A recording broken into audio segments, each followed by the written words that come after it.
Hey, Cav Cop here. YouTube won't let me do a video that's longer than 15 minutes, so I did a video on the X95 Tavor. We're gonna have to break it down into two series. This is gonna be series 1, and you can watch it here on YouTube, and I'll end up doing a series 2 that will be the other half of where I split it off. But if you would, do me a favor, make sure you like, subscribe, and share. Thanks.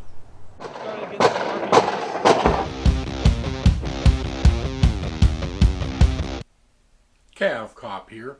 In today's video, we're going to be going over the X95 from Israeli Weapons Industries.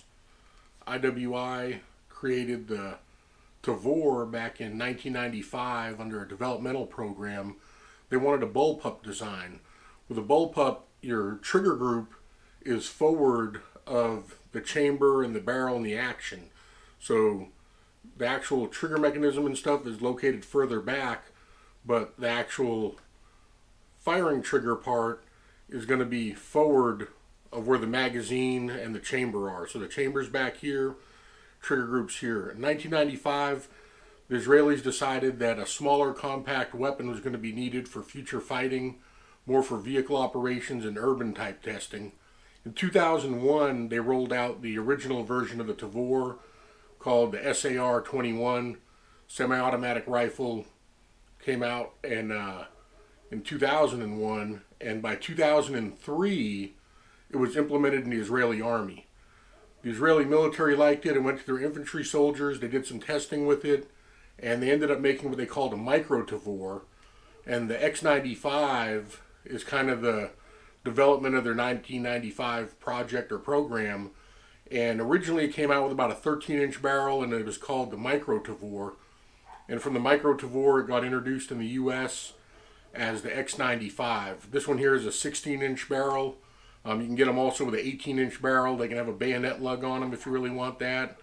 You can also get a short barrel rifle version with the 13-inch barrel.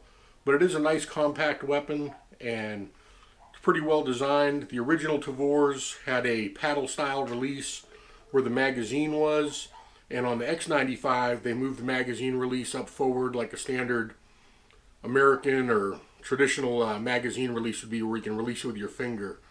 One of the nice things about the Tavor is its size and compactness, but when you get it in and you're using it, you can drop the magazine pretty easily. Magazine lines back up and goes in. While holding a cheek rest, if you want to check the weapon, you can rotate it about 45 degrees or so and look straight down in the chamber area and tell if the bolt's forward, bolt's locked back, if it's half back. With a typical AR, you're going to have a brass deflector and some other stuff in here, and because it's forward, you have to break your cheek well to take a look and see. So if you're shooting a Tavor, you run out of ammo or something like that, you can just do a quick check to the side, drop the magazine with your finger, which allows you to grab another magazine, and you can pop the next one in. So it's a lot easier. You don't have to reach back, strip a magazine out, and then put it in. You can just drop the magazine that's in there, grab another one, and insert it. So it's pretty simple and easy to use.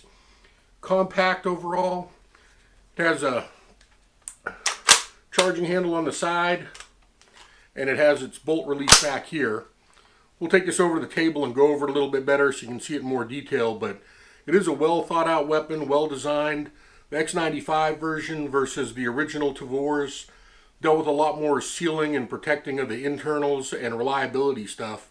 There was some rumors that the M4 was going to replace this, but the Israeli military stuck with the X95 version and the M4, so both of them are in use. And like I said, they're a nice, small, compact, bullpup style design. Let's go over to the bench and go further into it. Alright, so when we take a look at the Tavor, you have your standard, typical birdcage flash hider. A lot of firearms end up using it. This right here is a cold hammer forged barrel. It's also chrome lined, so it's on par with any type of modern day AR-15 or weapon system, but the cold hammer forged barrel is important, and the chrome lining helps a bit. Going back, we have these handguards that are here. The handguards on the X95, you can push them in and slide them forward, and there's Picatinny rails underneath, so if you want to remove them, you can. The original one came with underguard that slides off, but basically all the sides have Picatinny rails on them. On the top part here, It's a complete continuous Picatinny rail that's made out of aluminum. It's not plastic. These other rails underneath here, though, they are plastic rails. Not a problem. You can take off this piece and replace it if you need to. Parts for it are pretty reasonable, affordable. On top here, you have a flip-up sight. So whether you mount optics or your own sights on it, it does come with factory sights.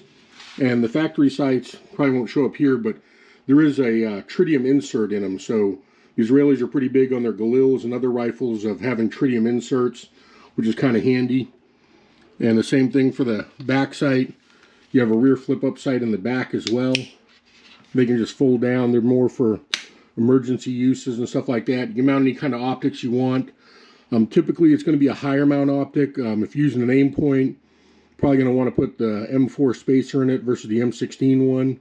If you get a Trigicon, you probably want to go with the 1/3 co-witness, but the way the stock's designed, you're going to be kind of cheek or chin high on it and be able to look through the optics pretty well. You can see the sights when they were up, they stick up kind of a bit.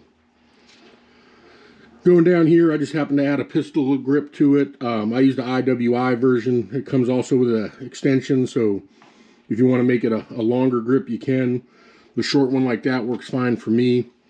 I did put a rail ladder on here so that I don't have to worry about damaging the plastic, and if my hand or fingers are under here, it's not going to be like a cheese grater where it's tearing up my fingers or anything. Mag release on it is ambidextrous. The primary one is on the right side, so when you push the right side, you can see that the magazine release will go in. If you push it on the other side, it doesn't activate it. It'll still release though, so left or right-handed, you can release it. The charging handle on it is ambidextrous as well. You can swap them out. Some people go as far as running 2 charging handles, so if you want to have a charging handle inserted on both sides, you can actually do that and run dual charging handles on it. It's non-reciprocating, so all it's basically doing is helping you to pull the bolt back and everything. So it's kind of neat design like that. There is a newer version of the charging handle that kind of acts like similar to the Heckler & Koch, where you pull it and it works as a lever to help give a little extra oomph in case you end up getting a stuck casing or something like that. It'll help you pull it back, but traditionally with an AR-15 and other things, if you get a stuck casing, a lot of people just put the butt on the ground and do a heel kick in combat to force it back. You can do that with the M4 for the charging handle, and you can do the same thing with the IWI if you have to. The selector lever here, it throws to 90 degrees. On the military versions at 45 degrees, like an offset, is going to be where your semi-auto is, and straight up at 90 is going to be your full auto. But they do come in select fire for the military. The trigger on here that came factory was a little bit spongy. Some people complain about it. I replaced mine. I used a Super Sabra lightning bow trigger from Geisel. Really good trigger. The trigger pull on it, very little slack or play. It's adjustable when you set it up. You got to kind of take it apart and do it a few times to get it set just right. But for me, I feel it's set up perfectly. The traditional trigger group that comes with this is kind of a finger guard protected one, but it really leaves the trigger open to me, which is kind of odd. I'm used to a traditional trigger guard, so I did switch it over to the pistol grip that the Israelis use, but traditionally they come with this open one, and to me it just worries that too much stuff can come through here and get stuck in it, whether it's in the back of the trigger or forward. If you're running around and there's branches and stuff, a smaller trigger guard allows less stuff to get in versus something big where you could get something caught in there or something like that. So this is a part I switched out. It's pretty straightforward and easy to replace these. On the ejection port side, there's a cover on here for some of the gases because it is considered a long stroke piston system. It's basically a long stroke piston versus a short stroke. The gases come back, shell deflectors right here. You can flip it over and make it ambidextrous. It takes a little bit of time to do that. And you can also end up doing a barrel change on it. If you want to do a barrel change, you do have to take this whole front part completely off. It's not as simple as you think. It's something you can do in the rear. Take it apart, get a little punch or pin that goes in there, and then you need to end up getting this tool that they sell, and the tool will go inside of here and allow you to twist it and lock and unlock it. It does take a little bit of strength, so this tool's actually a pretty good size, and it's a little unique the way they made the cutout, so kind of hard to use a traditional screwdriver. You could if you needed to and do that, but allows you to switch out the barrel if you want, and you can change out the barrel and bolt to a 9mm if you want to change it to that, to 300 blackout. There's other options with that. They do make a 7.62 308 NATO base Tavor, but it's built on a slightly different setup and frame. The Israelis, I believe, use a 5.45 round for conversions for this, so there are a lot of options that you can change it out to. You do have to switch out a few parts to make it adaptable and everything. What's kind of neat in that aspect. Your bolt release is back here. It changed a little bit from the older ones, but it's just a pop-up piece. So if you want to pull it back like this and charge it, oh, one second. Be easier to hold it here and charge it. This right here is going to be your bolt release. If you look over, you can see that the bolt's open, nothing in there. All you have to do is push on this on either side, and the bolt itself ends up going home. Let me get some magazines over here, and I'll show you how the different magazines work out with it.